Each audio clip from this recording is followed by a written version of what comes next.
یسألونک عن الشہر الحرام قتال فی، اے نبی صلی اللہ علیہ وسلم وہ آپ سے سوال کرتے ہیں حرمت والے مہینے میں جنگ کے بارے میں، قل قتال فیہ کبیر، آپ فرما دیجئے اس میں جنگ کرنا بڑا گناہ ہے۔ حرمت والے مہینوں کا ذکر پہلے بھی آیا، رجب کا مہینہ عربوں میں بھی معروف تھا عمرے کے لیے، اور ذی القعدہ، ذی الحجہ اور محرم یہ حج کے حوالے سے معروف تھے۔ یہ 4 مہینوں کی حرمت عربوں میں بھی تھی، اور شریعت محمدی صلی اللہ علیہ وسلم میں بھی اس کی گنجائش بلکہ حرمت کو برقرار رکھا گیا۔ ایک واقعہ پس منظر میں وادی نخلا کی ایک جھڑپ تھی اہل ایمان و کفار کے درمیان۔ مسلمان یہ سمجھے کہ جمادی الثانی کی آخری تاریخ ہے، حالانکہ وہ رجب کی پہلی تاریخ ہو چکی تھی۔ کفار نے، مشرکین نے واویلا مچا دیا، حرمت والے مہینے میں جنگ کر رہے ہیں، حالانکہ ایمان والے محسوس کر رہے تھے کہ یہ تو ابھی رجب کا مہینہ شروع نہیں ہوا، لیکن بہرحال ایک مشرک بھی قتل ہو گیا۔ اللہ تعالیٰ کی طرف سے ایمان والوں کو ڈیفینڈ کیا جا رہا ہے، اور ایمان والوں کے اس عمل کو اللہ تعالیٰ اون کر رہا ہے۔ کیسے بھلا؟ فرمایا قل قتال فیہ کبیر، ہاں حرمت والے مہینے میں جنگ کا معاملہ، جنگ کرنا بڑا گناہ ہے۔ وصد عن سبیل اللہ وکفر بہ والمسجد الحرام واخراج اہلہ منہ اکبر عند اللہ۔ اللہ کی ٹون دیکھیں اس مقام پر، اور اللہ تعالیٰ کے راستے سے روکنا، اور اللہ تعالیٰ کا کفر کرنا، اور مسجد حرام سے روکنا، اور اس کے رہنے والوں کو وہاں سے نکالنا، اللہ تعالیٰ کے نزدیک اس سے زیادہ بڑا گناہ ہے۔ یہ مشرکین جنہوں نے مسلمانوں پر بیت اللہ شریف کے دروازے بند کیے، ہجرت پر مجبور کیا، اللہ تعالیٰ کا ان مشرکین نے کفر کیا، یہ سنگین جرائم ہیں۔ اللہ کہہ رہے یہ جرائم تمہیں نظر نہیں آتے، اور ایمان والوں کے ایک طرز عمل پر تم نے آسمان سر پہ اٹھا رکھا ہے۔ اللہ تعالیٰ گویا کہ ایمان والوں کی طرف سے جواب دے رہا ہے۔ فرمایا والفتنة اکبر من القتل، اور فتنہ قتل سے بھی زیادہ سنگین ہے۔ یہ جو حالات کفار نے برپا کر رکھے، اللہ کے گھر کے دروازے بند کر رکھے ہیں، ایمان والوں پر زندگی اجیرن کر دی، ان کو بیت اللہ اور حرم مکی اور مکہ مکرمہ چھوڑنے پر انہوں نے مجبور کیا، ان پر دین مشکل کر دیا گیا، یعنی دین پر عمل کرنا مشکل کر دیا گیا، یہ سارے حالات فتنے کے ہیں۔ یہ فتنے کی کیفیت قتل سے زیادہ نہیں، جنگ سے زیادہ بڑی بات ہے۔ اللہ تعالیٰ کہہ رہے اس فتنے کے خاتمے کے لیے اگر جنگ بھی کرنا پڑے تو کی جائے گی۔ یہی بات اسی البقرہ میں آیت 193 میں ہم پڑھ چکے ہیں۔ فرمایا وَلَا يَزَالُونَ يُقَاتِلُونَكُمْ حَتَّى يَرُدُّوكُمْ عَنْ دِينِكُمْ إِنِ اسْتَطَاعُوا، اور وہ ہمیشہ مسلمانوں تم سے لڑتے رہیں گے یہاں تک کہ اگر ان کفار کے لیے ممکن ہو تو وہ تمہیں تمہارے دین ہی سے پھیر دیں۔ تو دین بچانا، ایمان بچانا اہم ہے، اور اس کی خاطر فتنے کو ختم کرنا ضروری ہے، اور اس کے لیے جنگ بھی کرنا پڑے تو کی جائے گی۔ اللہ تعالیٰ دو ٹوک انداز میں ایمان والوں کو حکم دے رہا ہے۔ وَمَن يَرْتَدِدْ مِنْكُمْ عَنْ دِينِهِ فَيَمُتْ وَهُوَ كَافِرٌ فَأُولَٰئِكَ حَبِطَتْ أَعْمَالُهُمْ فِي الدُّنْيَا وَالْآخِرَةِ، اور تم میں سے جو پھر جائے اپنے دین سے اور وہ مر جائے اس حال میں کہ وہ کافر ہی ہو، تو یہی وہ لوگ ہیں جن کے اعمال ضائع ہو گئے دنیا اور آخرت میں۔ مرتد کہتے ہیں دین سے پھر جانے والے کو، اگر ایسا ہو جائے تو ساری نیکیاں اگر تھیں وہ برباد ہو جائیں گی۔ وَأُولَٰئِكَ أَصْحَابُ النَّارِ هُمْ فِيهَا خَالِدُونَ، اور یہی لوگ آگ والے ہیں اور وہ ہمیشہ اس میں رہیں گے۔ اللہم اجرنا من النار، اے اللہ ہم سب کو آگ کے عذاب سے محفوظ فرما۔ ان الذین آمنوا والذین ہاجروا وجاہدوا فی سبیل اللہ، بے شک جو لوگ ایمان لائے اور جن لوگوں نے ہجرت کی اور اللہ تعالیٰ کے راستے میں جہاد کیا، اولئک یرجون رحمت اللہ، یہی لوگ ہیں جو اللہ تعالیٰ کی رحمت کی امید رکھتے ہیں۔ ہم بھی اللہ تعالیٰ سے التجا کرتے ہیں ورحمنا، اے اللہ ہم پر رحم فرما۔ اللہ فرما رہا رحمت کے مستحق بننے کے لیے محنت کرنا پڑے گی، ایمان بھی ہے، راہ خدا میں ہجرت کا موقع تو ہجرت بھی کرنی ہے، راہ خدا میں جہاد مستقل جد و جہد کا معاملہ بھی ہے، ایمان اور عمل کے تقاضے پورے کرو تو اللہ کی رحمت کے مستحق بن جاؤ گے۔ واللہ غفور رحیم، اور اللہ بہت بخشنے والا، رحم فرمانے والا ہے۔ اگلی آیت کریمہ میں شراب اور جوئے کی حرمت کے حوالے سے اول ایک حکم آ رہا ہے، تدریجاً شریعت کے احکامات آئے۔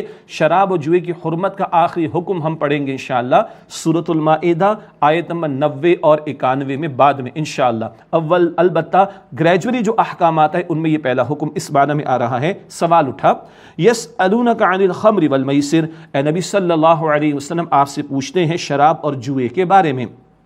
قل فیہما اثم کبیر ومنافع للناس، اے نبی علیہ السلام آپ فرما دیجئے ان دونوں میں بڑا گناہ ہے، اور ہاں لوگوں کے لیے کچھ تھوڑے فائدے بھی ہیں، وَإِثْمُهُمَا أَكْبَرُ مِن نَفْعِهِمَا، لیکن ان دونوں کا گناہ وہ ان کے نفع سے بہت زیادہ بڑھ کر ہے۔ تو پہلے کہہ دیا گیا نقصان زیادہ ہے، گناہ کا پہلو زیادہ ہے، تو لوگ سنبھلنا شروع ہو گئے ہوں گے، لیکن آخری حکم، حتمی حکم، وہ المائدہ آیت نمبر 90 اور 91 میں آئے گا۔ یہ سوال صحابہ کرام کی طرف سے آیا، شریعت کے احکامات ابھی حتمی نہیں آئے، تدریجاً آ رہے ہیں۔ مکے کے 13 برس ایمان کی محنت ہوئی، اب خود پوچھا جا رہا ہے اس کے بارے میں بتائیے، اس کے بارے میں بتائیے۔ مکے کے 13 برس ایمان کی محنت ہوئی اور اکثر شریعت کے احکامات مدنی دور میں آئے، جیسے کہ سورۃ البقرہ کا ہم مطالعہ کر رہے ہیں۔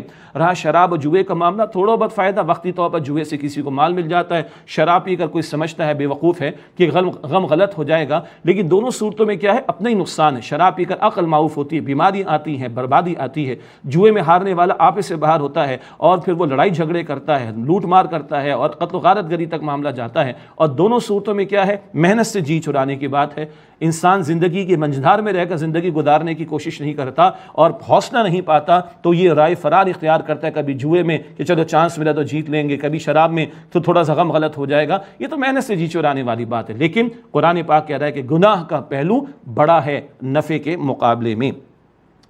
وَيَسْأَلُونَكَ مَاذَا يُنْفِقُونَ، اور آپ سے پوچھتے ہیں کہ کیا خرچ کریں اور کتنا خرچ کریں۔ قُلِ الْعَفْوَ، آپ فرما دیجئے جو زیادہ بچ جائے ضرورت سے وہ خرچ کر دو۔ اللہ اکبر۔ عفو کیا ہے؟ جو رہ جائے، ضرورت پوری ہو جائے، سارا دے دو۔ یہ اخلاقی تعلیم ہے۔ شریعت کا کم از کم تقاضا کیا ہے؟ زکوٰۃ اور واجب صدقہ جیسے کہ صدقہ فطر وغیرہ، اور اوپر ٹاپ پر کیا ہے، کتنا خرچ کرے، تمہاری حاجات پوری ہو گئیں، بس زندگی گزر رہی ہے نا، مناسب حال، باقی دے دو۔ یہ اخلاقی تقاضا ہے۔ اس قانونی منیمم تقاضے اور اخلاقی تقاضے میکسیمم کے درمیان گیپ ہے۔ جتنا آخرت پر یقین ہوگا، دی بینک آف اللہ انلمیٹڈ، نوٹ کیجئے گا، دی بینک آف اللہ انلمیٹڈ کے ریٹرن کا یقین ہوگا آخرت میں، اتنا بندہ منیمم سے آگے بڑھے گا اور زیادہ سے زیادہ راہ خدا میں خرچ کرے گا۔ اللہ ہمیں اس کی توفیق عطا فرمائے۔ یہ عفو کا معاملہ، یہ اخلاقی اعتبار سے تعلیم۔ كذلك يبين الله لكم الآيات لعلكم تتفكرون، اسی طرح اللہ تعالیٰ تمہارے لیے احکام کو واضح فرماتے تاکہ تم غور و فکر کرو، پھر دنیا والآخرہ، دنیا میں اور آخرت، یعنی آخرت کے بارے میں، دنیا کے بارے میں بھی غور و فکر کرو۔ یہاں معاملات زندگی تمہیں چلانے ہیں، اس کے مطابق جو اس کے لیے شریعت کی تعلیم، اس پر عمل کرو، اور یہاں زندگی گزار کر آخرت کی فکر کرو، اس کی تیاری کرو۔ اللہ تعالیٰ چاہتا ہے کہ دنیاوی معاملات میں بھی اور آخرت کے اعتبار سے غور و فکر کرو۔ وَيَسْأَلُونَكَ عَنِ الْيَتَامَى، اور اے نبی صلی اللہ علیہ وسلم آپ سے یتیموں کے بارے میں سوال کرتے ہیں۔ قُلْ إِصْلَاحٌ لَهُمْ خَيْرٌ، آپ فرما دیجئے کہ ان کی اصلاح کا معاملہ بہتر ہے، یعنی ان کے ساتھ بھلا معاملہ کرنا، شفقت کرنا، کفالت کرنا، ان کے ساتھ اچھا سلوک کرنا، یہ پسندیدہ بات ہے۔ وَإِن تُخَالِطُوهُمْ فَإِخْوَانُكُمْ، اور اگر تم ان کو اپنے ساتھ ملا لو تو وہ تمہارے بھائی ہیں۔ مراد ہے کہ کسی شخص کی کفالت میں کوئی یتیم بچہ یا بچی آ گئے، اب وہ ان کے لیے، ان کے بچے یا بچی کے باپ نے کچھ چھوڑا ہو تو وہ ذمہ دار بھی ہے کہ کفالت بھی کرے اور مال کو حفاظت بھی کرے۔ اب اس کے لیے ہنڈی الگ بنائے، اپنی الگ بنائے، بڑا مشکل کا معاملہ ہو جائے گا۔ صحابہ کرام نے سوال کیوں کیا؟ اس سے قبل سورہ بنی اسرائیل آیت نمبر 34 میں، سورہ بنی اسرائیل مکی سورت آیت نمبر 34 میں یہ ذکر آیا تھا کہ یتیم کے مال کے قریب بھی نہ جاؤ مگر عمدہ انداز سے۔ تو صحابہ کرام بہت زیادہ احتیاط کرتے۔ اللہ فرما رہے کہ نہیں، وہ تمہارے بھائی ہیں، اپنے ساتھ ان کو ملا لو تو کوئی حرج کی بات نہیں ہے، گنجائش دی، آسانی اللہ تعالیٰ نے یتیموں کے بارے میں عطا فرمائی۔ واللہ یعلم المفسد من المصلح، اور اللہ تعالیٰ خرابی کرنے والے اور اصلاح کرنے والے کو خوب جانتا ہے۔ کس کی نیت میں فطور ہے اور مال ہڑپ کرنا چاہتا ہے یتیم کا، اللہ جانتا ہے۔ کون اصلاح کرنا چاہتا ہے یتیم کے ساتھ بھلا سلوک کرنا چاہتا ہے، اللہ کے علم میں ہے۔ وَلَوْ شَاءَ اللَّهُ لَأَعْنَتَكُمْ، اور اگر اللہ تعالیٰ چاہتا تو ضرور تم کو مشقت میں ڈال دیتا کہ نہیں، تمہارا معاملہ الگ، یتیم بچے کا معاملہ الگ، اس کا حساب کتاب الگ، تمہارا حساب کتاب الگ، اللہ چاہتا، لیکن نہیں، اللہ نے آسانی فرمائی۔ ان اللہ عزیز حکیم، بے شک اللہ غالب کل اختیار رکھنے والا، حکیم ہے، کمال حکمت کے ساتھ اپنے فیصلے عطا فرماتا ہے۔ وَلَا تَنْكِحُوا الْمُشْرِكَاتِ حَتَّى يُؤْمِنْ، اور مشرک عورتوں سے نکاح نہ کرو یہاں تک کہ وہ ایمان لے آئیں۔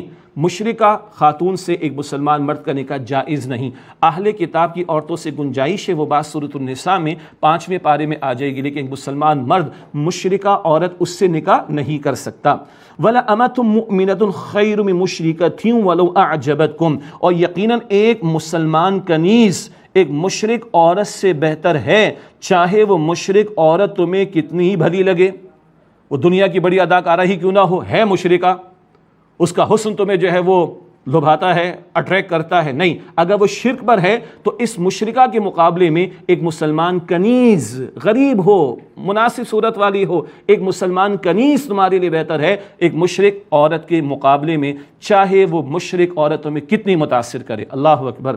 وَلَا تُنْكِحُوا الْمُشْرِكِينَ حَتَّى يُؤْمِنُوا، اور مسلمان عورتوں کا نکاح مشرک مردوں سے نہ کرو یہاں تک کہ وہ مشرک مرد ایمان لے آئے، وہ دنیا کا بڑے سے بڑا ایکٹر ہو، بڑے سے بڑا بزنس مین ہو، بڑے سے بڑا کوالیفائڈ بندہ ہو، ہے مشرک تو مسلمان عورت کا نکاح نہیں ہوگا اس کے ساتھ۔ کلیئرٹی رہے اللہ کے کلام کے تعلق سے ہمیں۔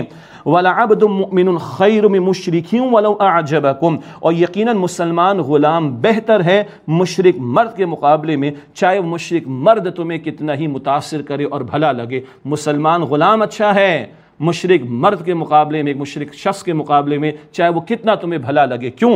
اولئک یدعون الی النار، یہ تمہیں آگ کی طرف بلاتے ہیں۔ یہ گڑیا گڈے کا کھیل نہیں ہے نکاح کا معاملہ، اثرات ہوتے ہیں شوہر بیوی کے ایک دوسرے پر، تمدن کے اعتبار سے، عقیدے کے اعتبار سے، معاملات کے اعتبار سے، کردار کے اعتبار سے۔ یہ مشرک تو جہنم کی طرف جانے والے تمہیں جہنم کی طرف لے جائیں گے۔ اولئک یدعون الی النار، یہ وہ لوگ ہیں جو آگ کی طرف بلاتے ہیں۔ واللہ یدعو الی الجنۃ والمغفرۃ باذنہ، اور اللہ بلاتا ہے اپنے حکم سے جنت اور بخشش کی طرف۔ اب تمہیں جہنم چاہیے یا جنت چاہیے؟ اللہ اکبر۔ مشرک کو جہنم کی طرف لے جانے والے تو مشرکوں سے نکاح کا معاملہ نہ کرو، اللہ کا حکم مانو۔ مسلمان مرد کے لیے ایک عام مسلمان عورت ہی پسندیدہ، لیکن کسی مشرک عورت سے نکاح نہیں کرنا مسلمان مرد کا۔ اسی طرح مسلمان عورت ہے اس کا نکاح کسی مشرک مرد سے نہیں ہوگا، ایک عام مسلمان صحیح ایمان والا ہو اسی کی طرف توجہ کا معاملہ رہے۔ یہ ہے عقائد پر معاملات جو اثر انداز ہوتے ہیں نکاح کے، اور آخرت کے اعتبار سے بھی توجہ دلا دی گئی۔ فرمایا واللہ یدعو الی الجنۃ والمغفرۃ باذنہ، اور اللہ بلاتے اپنے حکم سے جنت اور بخشش کی طرف۔ ویبین آیاتہ للناس لعلہم یتذکرون، اور اللہ لوگوں کے لیے اپنے احکام کو واضح کرتا ہے تاکہ وہ نصیحت حاصل کرے۔